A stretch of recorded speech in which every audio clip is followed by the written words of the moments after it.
semuanya, balik lagi nih dengan Rifki di sini. Kali ini Mimin bakalan nyeritain sebuah film survival yang dirilis pada tahun 2010. Judulnya 127 Horse. Pemain utamanya ada James Franco yang meranin sebagai Aaron Ralston. Jadi, film ini tuh diangkat dari kisah nyata yang nyeritain seorang pendaki bernama Aaron Ralston yang harus terjebak selama 127 jam di dalam sebuah lembah. Si Aaron juga terpaksa harus mengamputasi tangannya sendiri biar bisa keluar hidup-hidup dari lembah itu. Wah, Mimin jadi penasaran gimana kelanjutannya. Kalau gitu, yuk kita langsung masuk ke dalam alur ceritanya. Di awal cerita, memperlihatkan pria bernama Aaron Ralston yang lagi sibuk ngemasin barang-barangnya dan bakalan pergi ke suatu tempat. Rencananya, Aaron mau pergi ke sebuah pegunungan yang bernama Blue John Canyon. Di sana, Aaron bakalan ngabisin akhir pekannya sambil mendaki gunung dan nikmatin indahnya alam. Karena jaraknya lumayan jauh, jadi Aaron berangkat dari rumahnya pas malam hari. Setelah sampai di parkiran, Aaron mutusin buat tidur dulu di dalam mobil sambil nunggu besok pagi. Keesokan paginya, Aaron langsung OTW pakai sepedanya ke arah Blue John Canyon yang jaraknya sekitar 17 mil dari situ.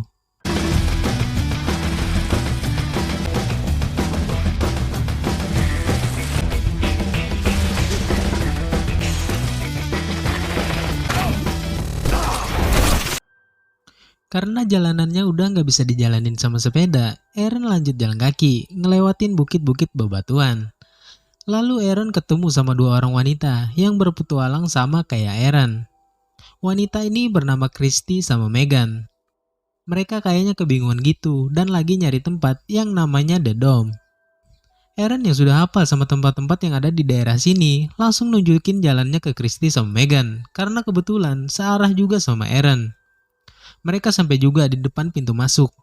Tapi Aaron ngasih tahu kalau dia tahu jalan pintas yang lebih keren dan bagus daripada di sini.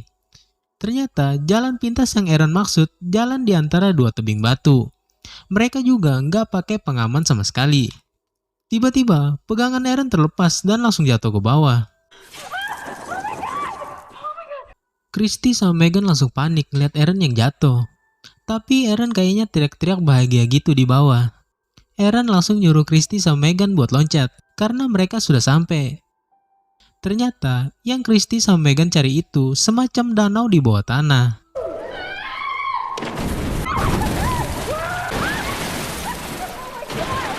Setelah ngerasa sudah puas, Christy sama Megan mau balik pulang. Sebelum pisah, Aaron ngajak Christy sama Megan buat vote bar dulu, buat jadi kenang-kenangan. Lalu Christy ngundang Aaron buat ke pestanya yang diadain besok malam, gak jauh dari sini. Dan Christy berharap si Aaron bisa datang. Oke, si Aaron mulai lanjut lagi jalan, sambil nikmatin perjalanan ke arah Blue John Canyon. Pas Aaron mau turun, tiba-tiba...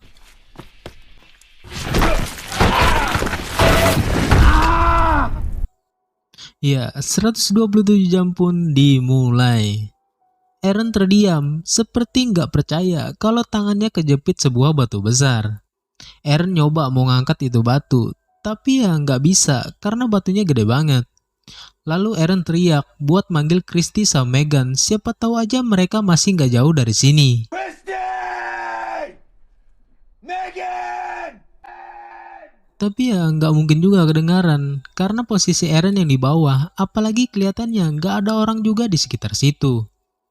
Aaron nyoba buat tenang dan ngeluarin semua barang-barang yang dia bawa. Pas sudah pada dikeluarin, isinya cuma perlengkapan biasa dan gak ada perlengkapan darurat seperti pisau serbagunanya. Ditambah, Aaron juga gak bawa ponsel buat minta bantuan. Tapi Aaron ngebawa pisau kecil yang gak gitu tajam. Aaron langsung nyoba mau mahat itu batu, siapa tahu aja berhasil. Pas lagi asik-asik mahat, malah jatuh itu pisau. Oke, untung bisa keambil. Hari sudah malam. Aaron yang masih mahat itu batu mulai kehausan. Aaron nyoba ngecek jam. Dan udah jam 12, yang artinya sudah masuk hari Minggu. Tapi Aaron juga harus ngirit itu air, karena dia nggak tahu sampai kapan dia ada di sini.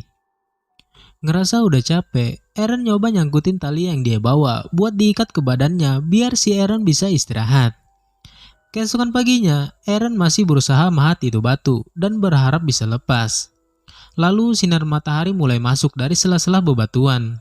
Eren nyoba ngegapai itu sinar matahari buat ngehangatin badannya walaupun cuma sebentar. Eren jadi keinget kalau dulu pas masih kecil dia sering diajak sama ayahnya ke sini buat ngeliat matahari terbit di Blue John Canyon.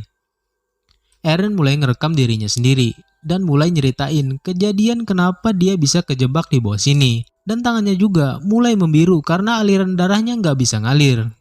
Eren juga ngatain buat siapa aja yang nemuin rekaman ini, tolong kasihkan sama orang tuanya.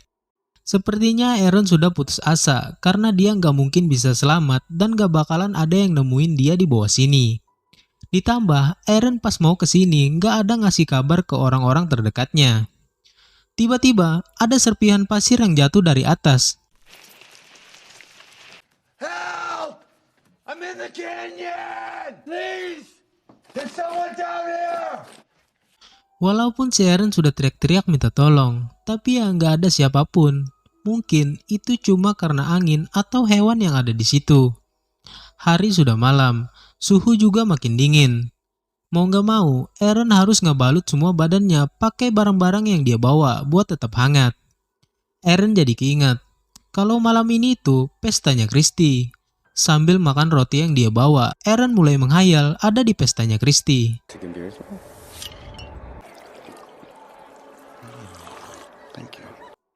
Eren juga terpaksa harus ngebersihin soplennya pakai cara dimasukin ke dalam mulut karena airnya sudah mau habis. Keesokan harinya di hari Senin, Eren yang sudah capek mahat nyoba cara lain. Eren nyoba mau ngangkat batu itu pakai tali panjat tebing yang dia bawa.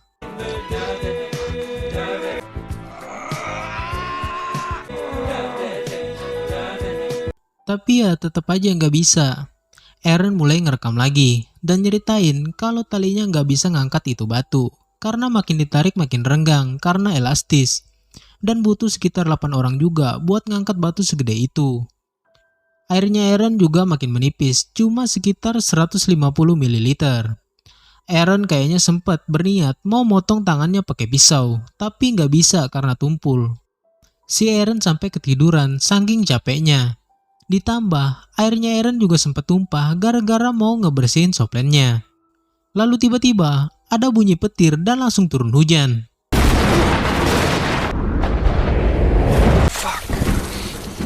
Tapi, itu hujan deras banget. Saking derasnya, air mulai masuk dan menuhin lubang tempat Eren sangkut.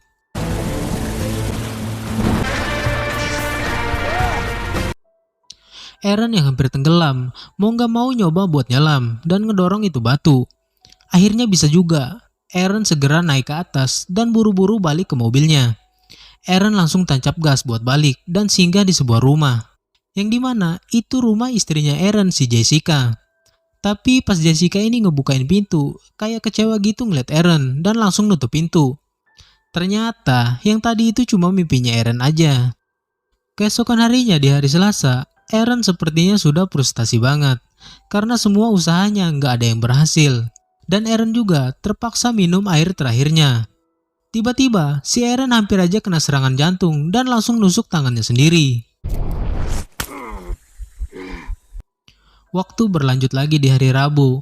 Eren yang sudah kehausan banget, mau gak mau minum air kencingnya sendiri karena sudah kehabisan air. Eren juga mulai berhalusinasi dan ingat sama istrinya Jessica. Terlihat mereka kayaknya lagi bertengkar gitu pas lagi nonton sebuah pertandingan. Lalu Eren ngeliat semua orang-orang terdekatnya lagi berkumpul dan lagi mandangin Eren yang lagi kejepit di batu. Eren juga minta maaf ke adiknya si Sonya kalau dia nggak bisa datang ke acara pernikahan adiknya. Eren yang sangat marah mulai maksa buat ngelepas tangannya dari batu yang ngejepit dia. Karena Eren tahu yang jadi penghalang buat dia lepas dari batu ini adalah tulangnya. Tanpa pikir panjang, Eren yang sudah mulai frustasi langsung matahin tulangnya sendiri. Asli, Mimin jadi ngilu ngedengar suaranya. Oke lanjut, Eren yang sambil meringis kesakitan langsung nusuk tangannya pakai pisau dan nyoba motong tangannya sendiri.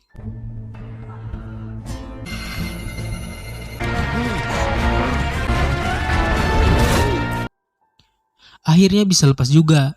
Eren masih nggak percaya kalau dia bisa senekat ini. Eren langsung buru-buru ngebalut tangannya dan segera keluar dari situ. Setelah di luar, Eren yang ngeliat ada kubangan di bawah, segera cepat-cepat buat turun dan langsung minum air kubangan itu. Setelah itu, Eren lanjut lagi buat jalan, sampai si Eren ketemu sama pendaki lain yang lewat situ juga. Eren langsung teriak minta tolong dan minta air yang mereka punya.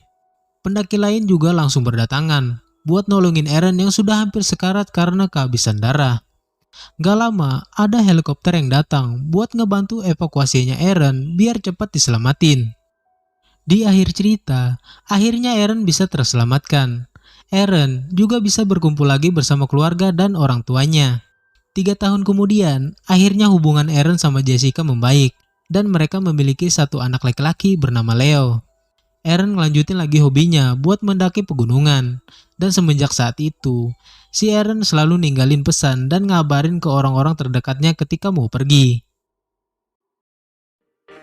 Ya, itu dia tadi alur cerita dari film 127 Horse. Wah, akhirnya ya, si Eren berhasil selamat juga walaupun harus ngorbanin satu tangannya. Ini ya pentingnya ngasih kabar kalau mau berpergian. Jadi kalau misalnya terjadi apa-apa jadi gampang gitu nyarinya.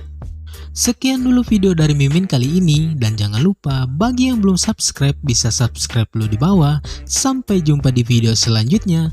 Dadah.